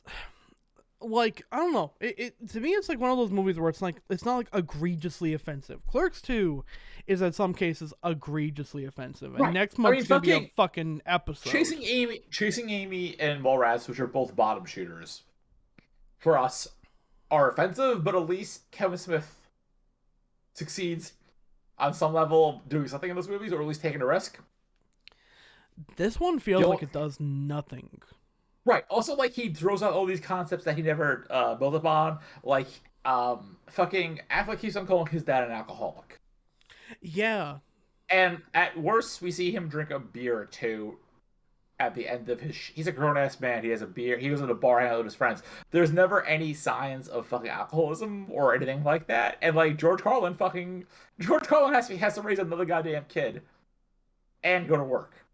Yeah, he's the backbone. He's not an alcoholic. It's also bad because Affleck's a workaholic, so it's more of a, is this guy an alcoholic or is he deflecting? They just made his daughter too like, you know, we said at the start of this that this movie kind of feels like the person in the group chat who has a kid and won't shut up about him. Right, like, of course, every father is gonna feel like their kid is the greatest, smartest, fucking most beautiful, perfect kid. We're actually gonna see from the one clip of the movie I've actually seen, this is gonna kind of come back in Reboot, in Jay and Silent Bob Reboot, but I feel like it does it better. It condenses the message of this movie better than this movie did in the full hour and 41-minute runtime. Because to him, it's like, you know, honestly, this movie is, it's kind of, it would be touching if I didn't have to interact with it. It's like a father drawing a portrait of his daughter, and he makes her look like the most fucking beautiful, perfect angel. Like, I think of the first thing that comes to my mind is the quote from The Simpsons of Homer going, Marge saying, "Well, Homer, Lisa looks perfect in your eyes because she's your daughter." And he goes, "Well, if I could tear someone else's eyes out and shove them in and see through someone else's eyes, then I'd do that. But to me, she's beautiful." And that's a really beautiful that's the perfect, to me, has always been one of the most perfect Homer lines of, yeah, he's an idiot, but he really does genuinely care for and love his children. And that is, we're seeing his daughter, we're seeing Harley Quinn Smith through Kevin Smith's eyes, of Yes, a right, of a very doting, affectionate dad who thinks his daughter is the smartest, most beautiful, talented, perfect angel. right. Real But character possess the the problem is no one else but him gives a shit. And I right. say Yeah, that, no, I don't mean to be a cynical fuck. I don't right, I have 20 minutes of that in me right. before I stop caring. And this is an Right. entire movie about him like It's it's like someone making a Mary Sue character right, for it is. someone But else. also he's also like how great my dad was. My dad's dead and I'm very sad about this. So like he's trying to like prop off two of the people that he has intimate relationships to with, which is cool and all, but he doesn't have the skill set to do it right. Yeah. That's the ultimate failing. It's just like he wants to tell a nice sappy story, but like it's like me trying to be a pro skater. I've never skate. I've not. I skated very little. I'm not gonna go to the Olympics. Kevin Smith, who makes a bunch of fart jokes, going to now wanting to wanting to try something new is cool and all, but like he doesn't have the chops for it. Which is, I think this is why this movie comes out and it's fucking ripped on because Kevin Smith, the guy who spent at this point now 13 years making stoner comedies, and now he wants to be the rom com guy. And no, I honestly, I kind of feel like it either had to go in one of two directions because it's too much of him in the film to make it a successful rom com, and it's not enough of him to make it his film. I it's almost like he's like, well, I can't just directly like make the character me and make it be. I would like this movie better if it, fuck Ollie, fuck, tell your tale, tell right, your yeah, story, tell right, because there's like yes, it's he almost did the same thing that he did in Chasing Amy, which is where he took the tale of him feeling inadequate with Joey Lauren Adams, and not in a sexual way, but in a, you are so experienced in the world and I feel small compared to you. And he managed to right, take that and really channel it and translate it into kind of a realistic, like, your, the straight man bullshit of, my girlfriend was in a sexual situation with the person before me that I feel intimidated by following. And he really managed to channel his emotion into it, but he put a lot of himself into that movie. And right, even if he didn't put all of it in, he consulted with the right people to channel that in. This really right, felt like him on his own with that, and I feel like he really should have done a better job communicating with, not only because I feel like he's saying to himself, like, I could just envision him having conversations with studio execs going, I have a kid. I know exactly what this is like. I can write this. I know exactly what I want it to be. He should have really had more conversations with other fathers about their, about this the entire heart of this movie is supposed to be about the father daughter, father son connection. right. And it's really just, it's him, but not like only the good parts. It's, you kind of got to have the good and the bad in there as well. The bad is just like Ollie is the biggest piece of shit ever, Right.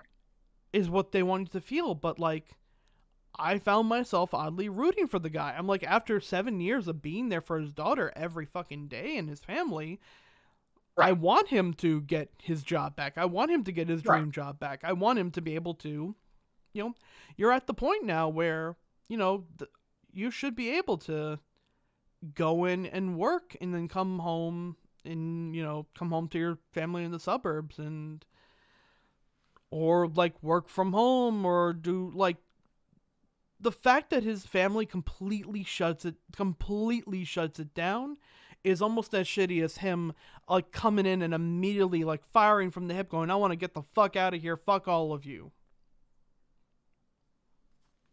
Yeah, it's just like yeah, right, exactly. And also using Affleck as his mouthpiece, but and like Affleck's an actor. Would given the right script, he could do it. The material he hands Affleck is garbage. And I think because he's trying to write a character and also himself, and not just sticking in his lane, Hmm. Had he, yeah, and it doesn't work. Like honestly, And oh, go sorry, go ahead. I'll say it sucks because like fucking Smith wants, yeah, I feel bad because he clearly wants to try something new. He wants to get out of the stoner fart movie lane, but he takes the safest route, and it's bad, you know. And also like, I feel like there are two versions of Jersey Girl that I would have vibed way more with rather than the one we got here, which is like the worst of both worlds. I feel like if they did one that was like, he doesn't even have to call himself Kevin in the film. Just like instead of it being a PR person, which I feel like he knows really fuck all about. Yeah, Um, like he obviously has some experience with PR because like Hollywood shit, yeah, but but like like he's not a nothing. PR Yeah, person. yeah. Make it be a director. I'm sure he's had to Right. deal with. I'm sure he's had to deal with not being and his daughter's life at parts because he's had to go and film stuff, and you can keep that same stress in there. You just don't have the crowd, you don't have the audience, but you could easily have made that be a director showing something, a premiere, and turning on the audience. I wish he either went more um of like an autobiographical kind of Right. Yeah. movie, or conversely went took all of his elements out of it and wrote it for a person, took more opinions from other fathers, took more opinions from other families, and wrote it with Yeah. himself a little more removed. But that's kind of Right. impossible with that being a Jersey Girl. Right. It's right. Yeah, I don't know. Like, I'm sure, again, we already pitched like two versions of this movie that would have been better, and unfortunately, we got the worst one. Yeah, also, we didn't need a romance subplot. Yeah. Yeah. This could have been an entirely platonic friendship between the two of them, and I think it would have worked out even better. So, it's worth noting that he apparently heavily, yeah, he rated. The reason why he re-edited the movie was because of Googly or Giggly. I Mm-hmm. don't know what it is. But what can I doubt? He hoped to avoid a G scenario. It made 36 million on a 35 million budget, Uh huh. which So that's not the Geely worst thing, but oof. Geely was poison to this film. It literally, Yeah, the reason why I had to even look at it and talk about it is because of the fact that like when this came out, the comparisons had to be there just by the fact of the two of them existing in the same movie together. That's kind of what happens when you hitch both of your wagons together and both take on like,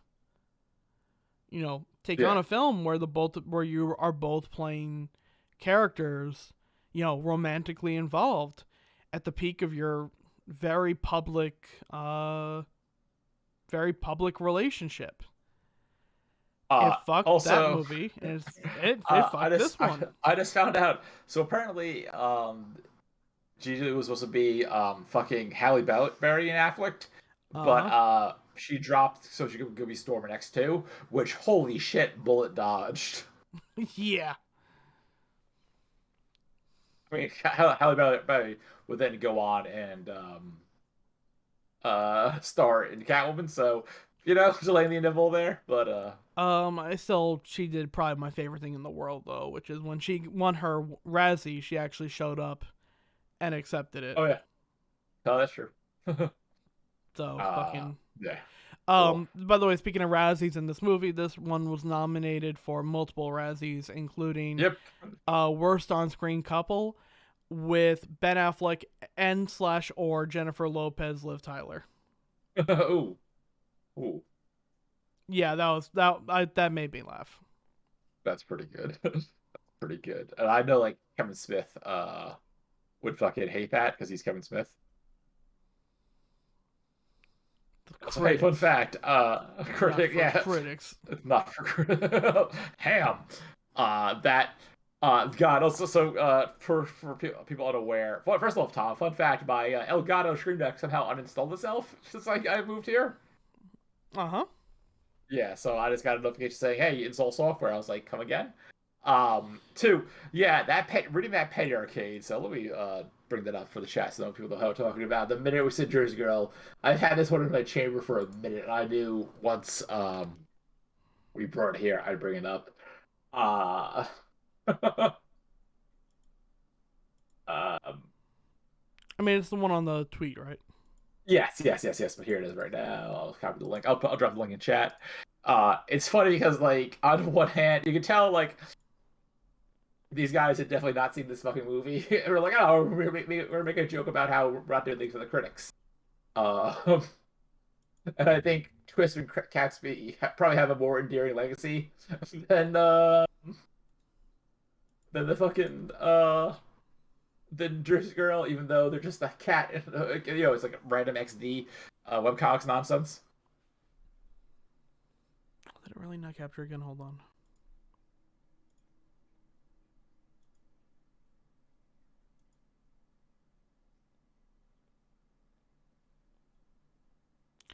I bet you'd love to criticize that, but you can't. It's not for you. It's also weird seeing people like, oh, there it is. It's sort of wait, hold on. So this is a fun new problem, Thomas. Welcome to Tech Talk with Chris and Tom. So my Stream Deck recognizes all my stuff. Uh huh. Okay, it's on now. Okay, now it's working. Okay, this is a fun new thing.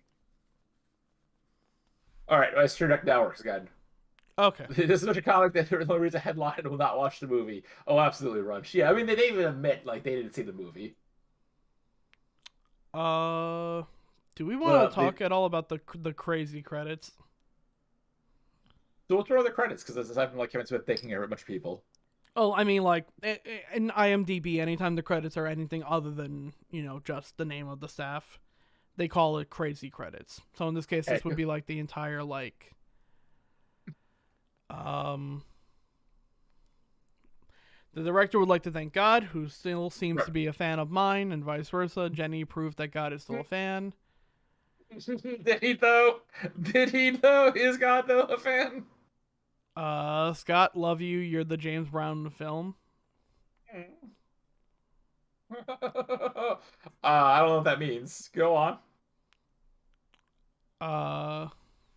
Ben, you are flat out brilliant.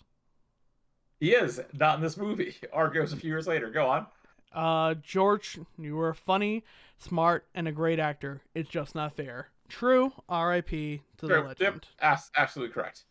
Correct. The one correct thing. Go on. Liv, my new favorite actress. You elevated Maya. Did she?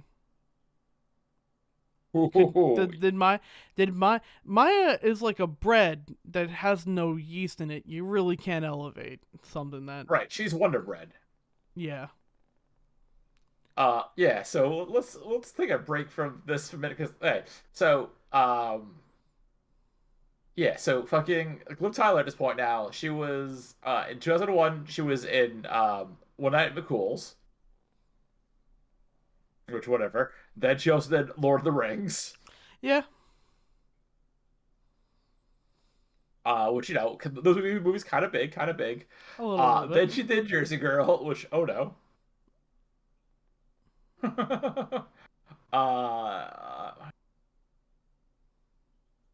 Then Lonesome Jim, which is a CBC independent drama. Yeah. At least Ben Affleck didn't bang her in the shower while a 7-year-old peed. Right. Oh, but she was in Rain. She was a therapist who had to help Adam Sandler cope with the loss of his family in 9/11 in the hit movie Rain Over Me. Yikes. Yeah. From there, she did the Hulk in 2008. I forgot about that. Yeah. Oh, the Incredible Hulk. That's a good one. Never mind. All the Hulk movies have managed to have good female. I think it was Jennifer Connelly for the other one. and Liv Yes, yeah, Tyler for yeah, the 2008 one. Like yeah, those are two fucking like, those are both on Tom's crush list. Like damn. yeah. She yeah, then she was in The Leftovers, which was pretty good. Yeah, so Tom's pretty good. She's rebounded pretty well. Good on good on Liv. Right on me was just yeah. God, that was fucking yeah. So back to the crazy credits. What else got Tom? The everything else is just like uh. Oh, there is the little Harvey message in there for an excellent suggestion. Oh no, no, Kevin, Kevin, buddy. How much do you think he knew? Uh, I think he knew more than he let on, but I also think he thought it was just more Hollywood in general Yeah, rather than like him in particular. yeah. That's woof, woof, Yeah. woof, woof. So John Cena is just fucking schmeat. Uh, Yeah, Peacemaker. New episode tomorrow. Yeah, I think Friday, tomorrow's Wednesday, right? No, Peace Walk. it's a midweek thing. Oh, I thought it was a Friday. No, that's no, it's I think it's hold on, yeah, it's that or did I Uh, God fucking I watched Boba Fett after I watched this last night. That was a shit sand. Actually, no, sorry. I watched the new episode of American Dad, which was fine, and then the Book of Boba Fett episode 2. So a real shit sandwich. Whereas the bread was two turds, and then the meat was like a hot dog that wasn't a bad hot dog, but not a great hot dog. You know, like a mid tier hot dog. mm-hmm. And today I watched an episode of Arcana with Amanda, and that show was actually good. So that was a nice little chaser. I had to take at least once through Geely and twice through Jersey Girl. I had to take a do you want to taste it break and watch the Peacemaker opening as like a refresher. Oh, I'm sorry. So Peacemaker is on Thursday. Okay. Yeah, yeah, yeah, yeah, yeah. According to Med Health, those a Thursday drop, I believe. Well, they'll check. Yeah, it's every 7 days, so it has to be Thursday. Yeah. Yes, hit show Peacemaker on Homasa Office Maximum, not a sponsor, could be, is a Thursday drop. Boba Fett's on Wednesday, and we'll talk about Boba Fett. Boba Fett's Uh not good. if you want to watch something that's feature length but also fucking amazing and like worth this holds true for almost everything that Dan Olson has done, but Folding Ideas, Foldable Human, Dan Olson made a beautiful 2 hour long video literally explaining every single thing a person would need to know about NFTs and why the fuck to stay away from them. Already on there, but I appreciate Dan's work. It is 2 hours long. It is unbelievably concise, well documented, well reported, and multiple people have agreed with me in saying that in a perfect world this would be the end of the NFT craze because of it, but we all know that that's not going to be the case, and unfortunately no. In a real perfect world, Mona would have ended the NFT craze. But like I went back and rewatched a bunch of his videos after that because of that, and he does a great video on chicken nuggets and Jamie Oliver's war with chicken nuggets and how it kind of how it really is when you kind of think about it like a super classist argument of like because chicken nuggets are like everyone knows what the fuck chicken nuggets are made from. It's made from the parts of the chicken like that are once you traditionally cut off the legs, thighs, breast, whatever meat's left on the carcass usually gets scraped, blended, usually with chicken skin for skinless breast, skinless thighs, and that paste is then fried, and that's how you get a chicken nugget. It doesn't Right. it doesn't look good, but also like never look into how the sausage is made. It's Right. it's by no means a but Jamie Oliver has been on a rampage to like stop people from eating chicken nuggets by showing how they're made and like, oh, Good luck with that. I have a well, it's funny because he did this thing in both England and in the U.S. and If you think about it, meat ag- itself is pretty freaky and weird, and maybe Jamie Oliver needs to think twice before opening his twat mouth. Damn. agree with you fully, I Ty. tie, I tie on the grassy knoll with her anti Jamie Oliver sniper rifle. I mean, it's completely true. It's it's I get I get where it's coming. I get where Jamie Oliver is coming from. Like, no, if people had the option of having like, shallow fried chicken tenders from Right. all white meat versus, the blended up pieces of chicken at McDonald's, they would have one. Yeah. But the process of making fried chicken, even though it takes the same amount of time as heating up chicken nuggets, the labor that goes into it is fucking intense, and it's a Well, very it's a very yeah. classist fucking it's a classist thing to like assume that Yeah. it's that whole bullshit of like, oh well, chicken nuggets in schools are bad because being poor is a Right. choice people have, Yes. not people Uh, having poorness inflicted upon so them. as much as I love talking about class warfare, it is 10 o'clock. I'm tired of talking about Jersey Girl. I'm ready. I'm ready to blend some meat with some Among Us. Tom, how do you feel about that? I'm feeling that. Are you gonna be You, hosting that I or? can host. Do you want to host, or I can host if need be? I will let you host. All right, cool. Actually, let, All right. let me just make sure Discord's still working. I'm at Discord. I have OBS installed, I think, so I Yeah, should be good to go. confirm that OBS is still working. All right. I So just what we're gonna do well, is we're gonna go to the be yeah, right back yeah, screen. Yeah, and you're gonna yes, see me drop, and then Chris is gonna take over from there. Right? yes, yes, We yes, will yes. be we'll meet some of you on Discord in a second. See you in a bit. Oh, I gotta turn off my camera. That's why.